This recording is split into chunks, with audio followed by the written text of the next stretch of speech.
Hello everybody and welcome back once again to Let's Play Total War Attila with the Saxons.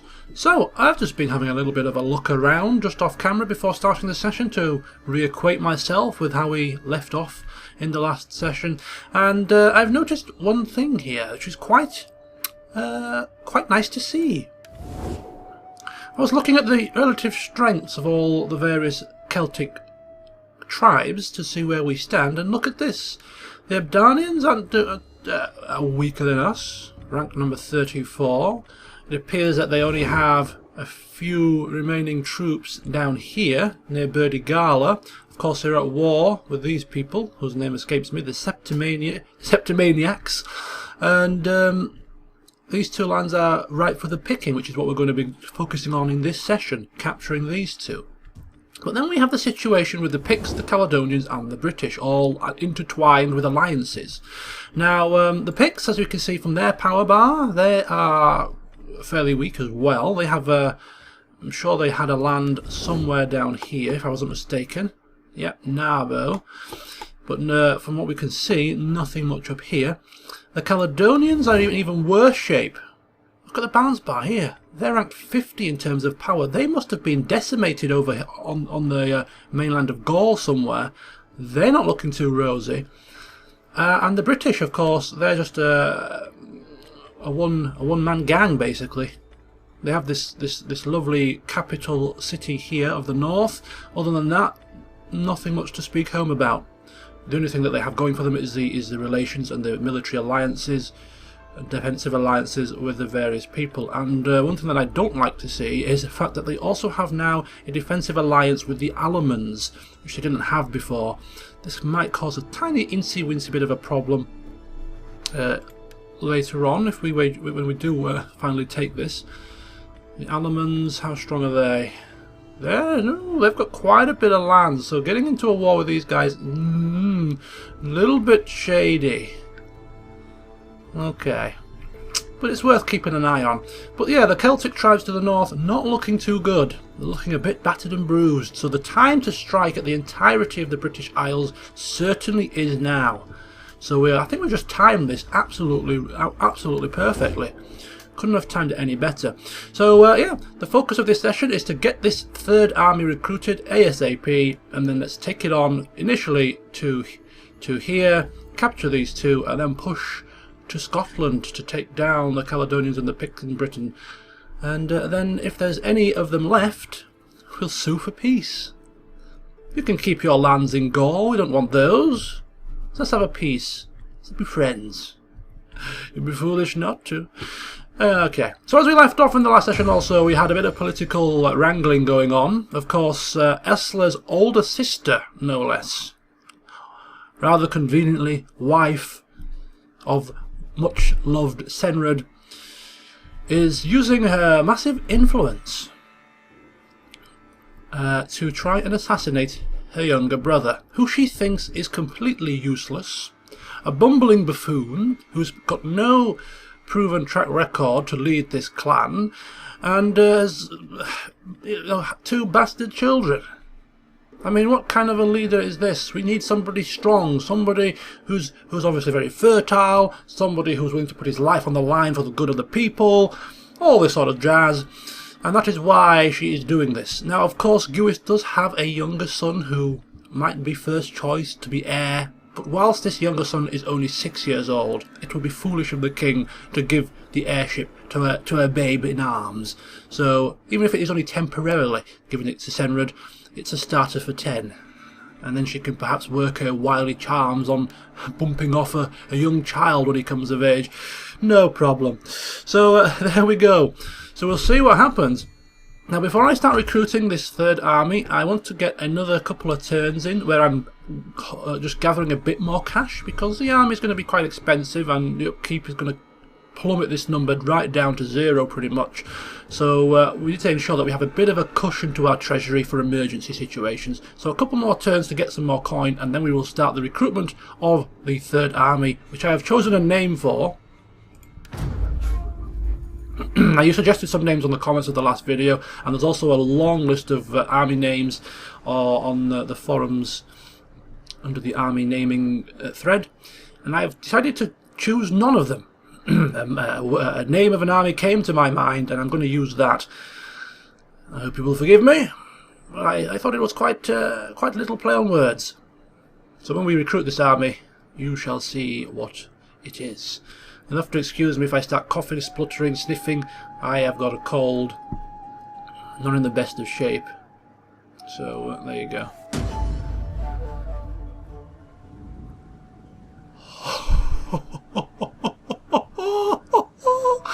Oops-a-daisy!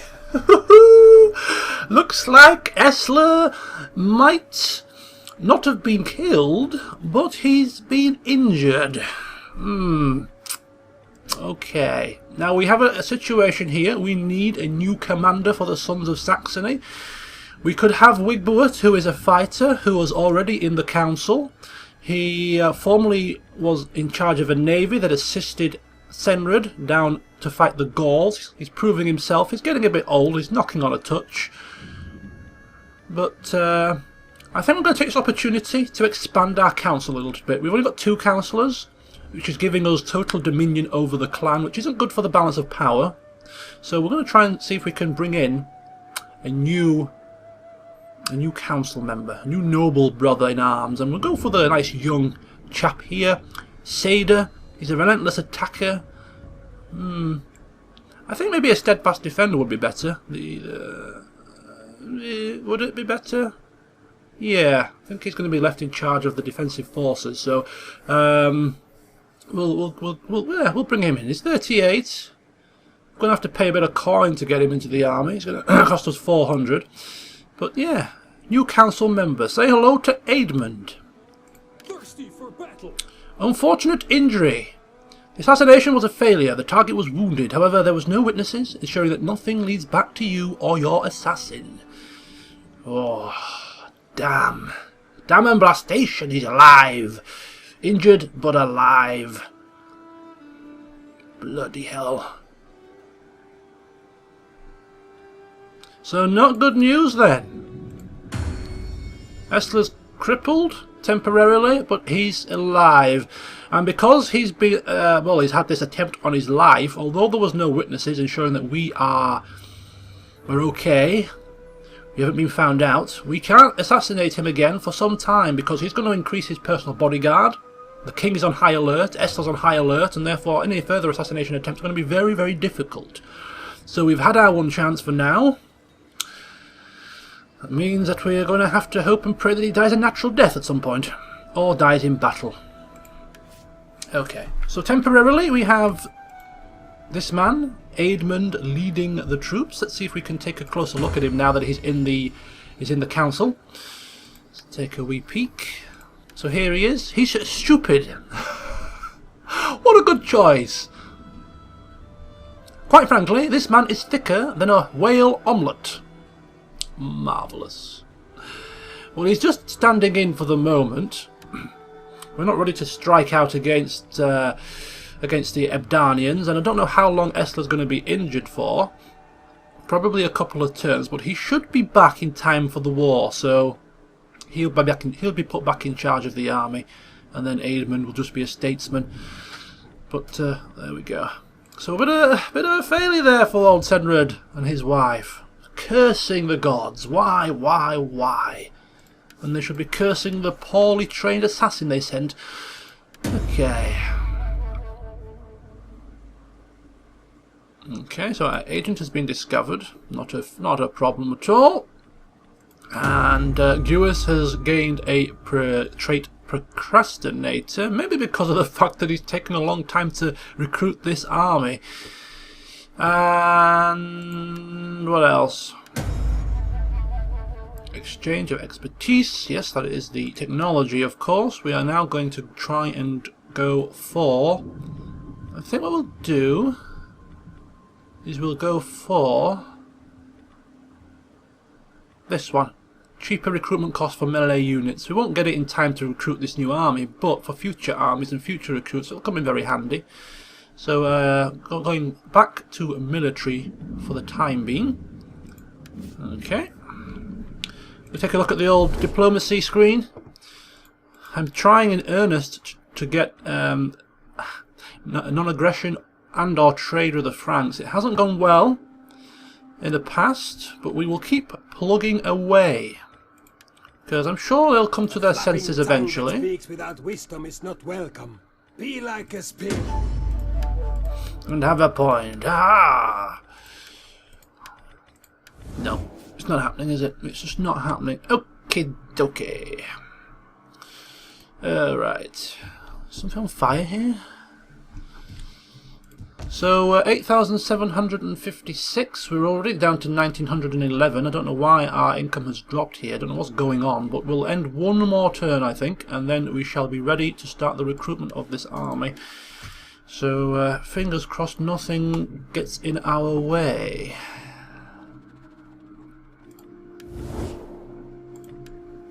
Ebdanians now ranked 33. So we need to take them down before they get back into some form of stability. Caledonians, yeah, they're pretty battered and bruised, aren't they? Okay. Ebdanians, they still have no allies, so again we need to move quickly, because if they get any allies before we attack them, that might cause some complications. Alright. So here we go.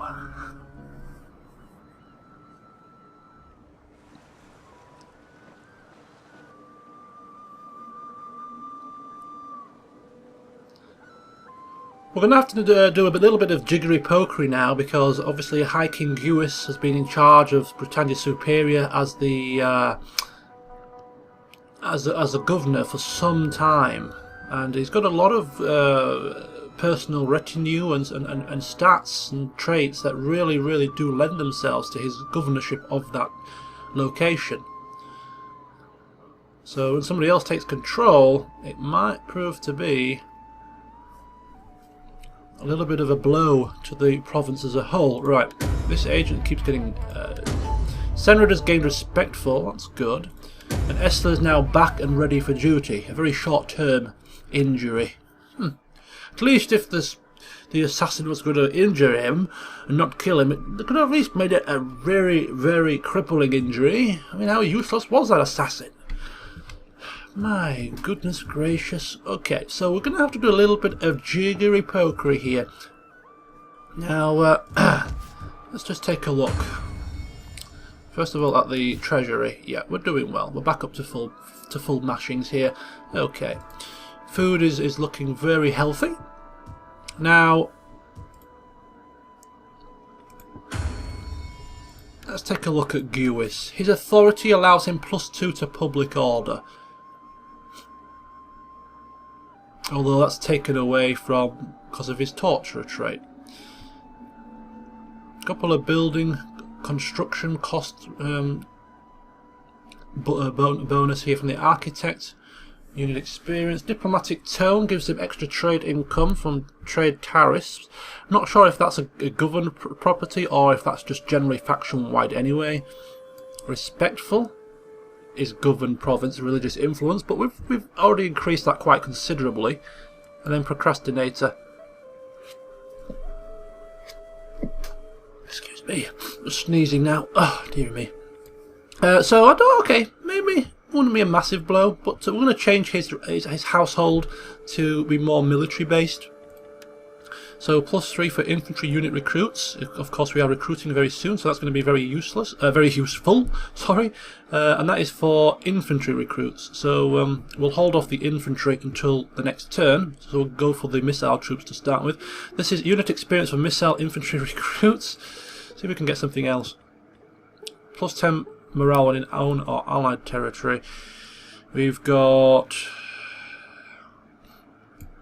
That's all we've got, really. Okay, what about this one?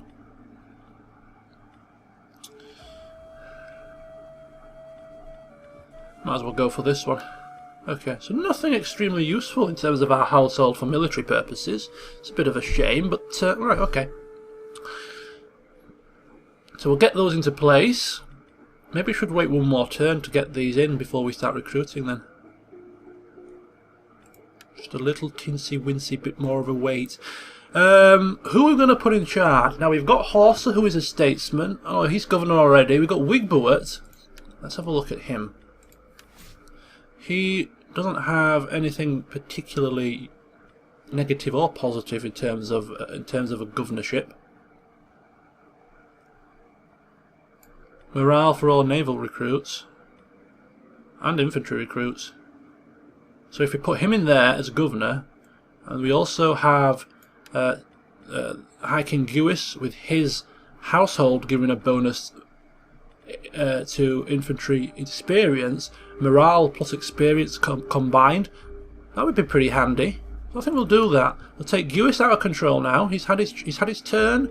We're getting ready. We're getting prepared and ready for the attack. So let's get to governors.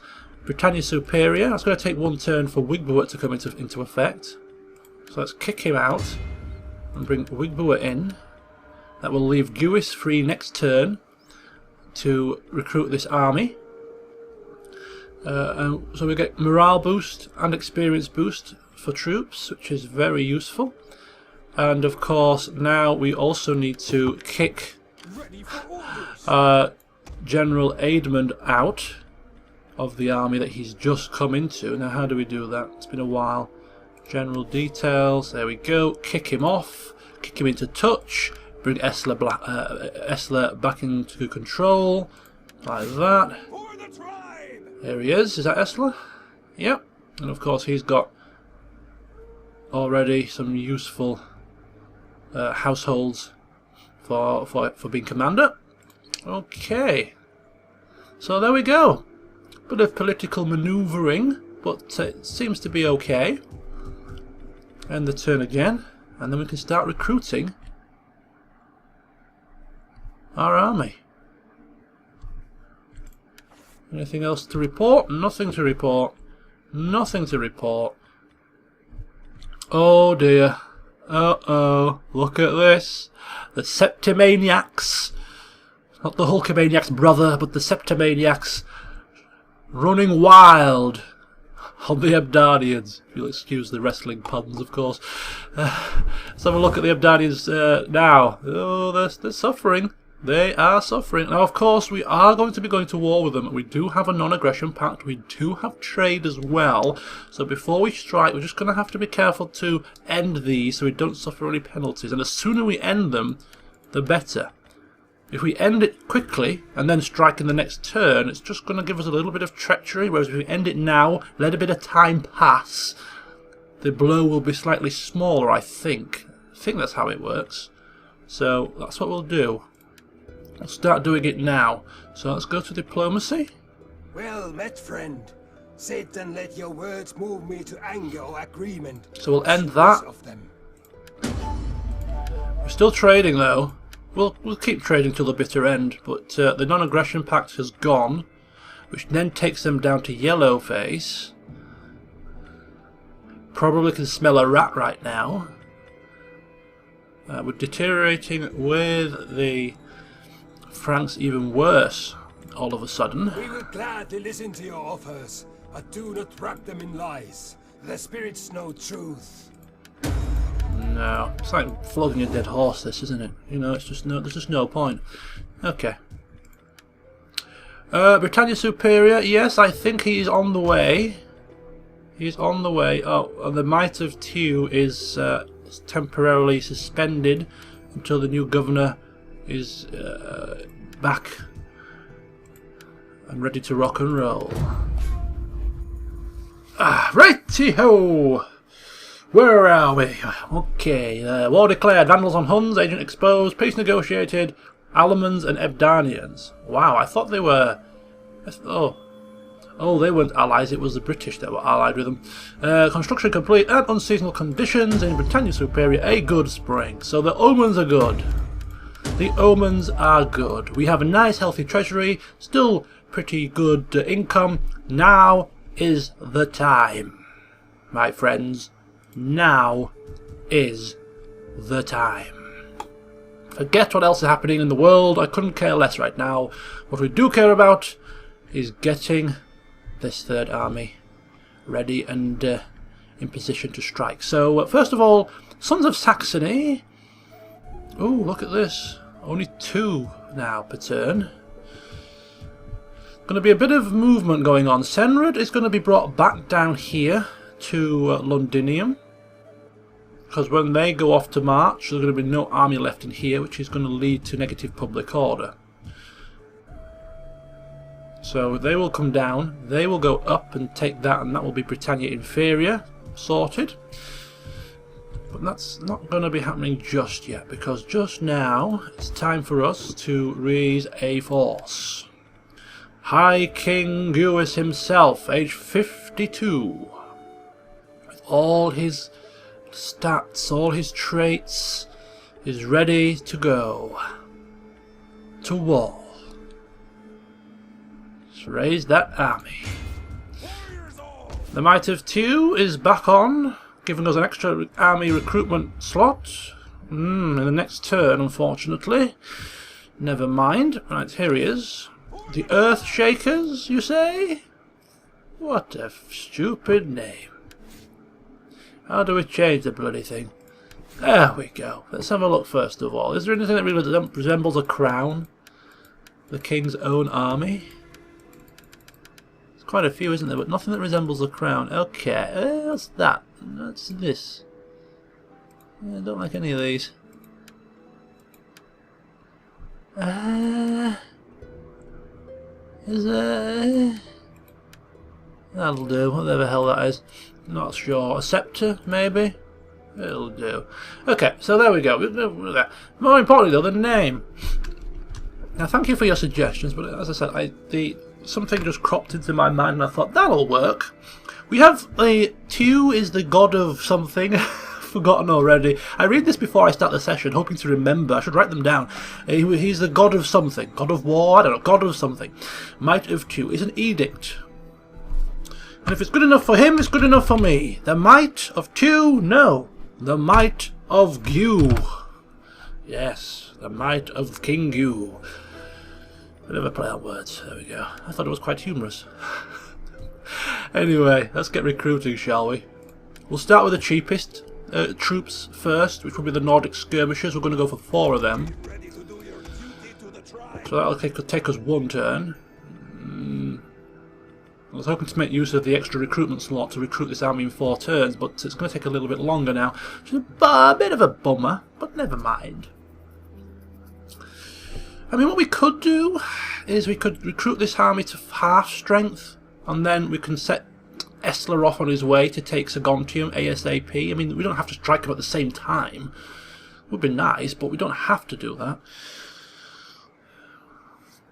We'll see how it goes. So anyway, 4 units of skirmishers. That's the first thing. So we're on our way. Officially, we are beginning the preparations for this war. Now, we could even stretch ourselves even thinner and look to strike out on a 3-pronged attack. Strike out with Senrad's army up. But that's probably been a little bit too greedy. So we won't do that. What have we got here? So we've founded the army. They are beginning to be recruited. And as we recruit more men, that will increase our power, our strength ranking, which might hopefully force people's hands a little bit when it comes to trade. If they see that we're getting more and more powerful, they might be more inclined to want to trade with us. We are, as always, a welcoming host. So we'll go back to the Franks, cap in hand again. Say, come on. You are welcome. Non-aggression, guys. Although my ancestors and people expect talk with purpose and honesty. Do you really want to draw our ire? You have 5 lands, we are they're getting quite powerful, aren't they? We really do need this non-aggression pact with them. I do not want to face a war with them just yet. Not until we have the entirety of Britannia under our control. Then they might be the next legitimate target. But they're not having it. They're not having it, which is fine. It's their funeral. I'm saying this now, and I bet the computer will make me eat my words when they turn on me and cripple me badly. Uh-oh, look at Vertigal. It's been besieged by the Septimaniacs. They are in a world of trouble. Yeah, they're in big trouble. Big big trouble indeed. Oh, this is good stuff. Not that I like to not that I like to see people suffering, but yes, it makes me smirk slightly, seeing their trials and tribulations. Makes my job a lot easier up in Britannia.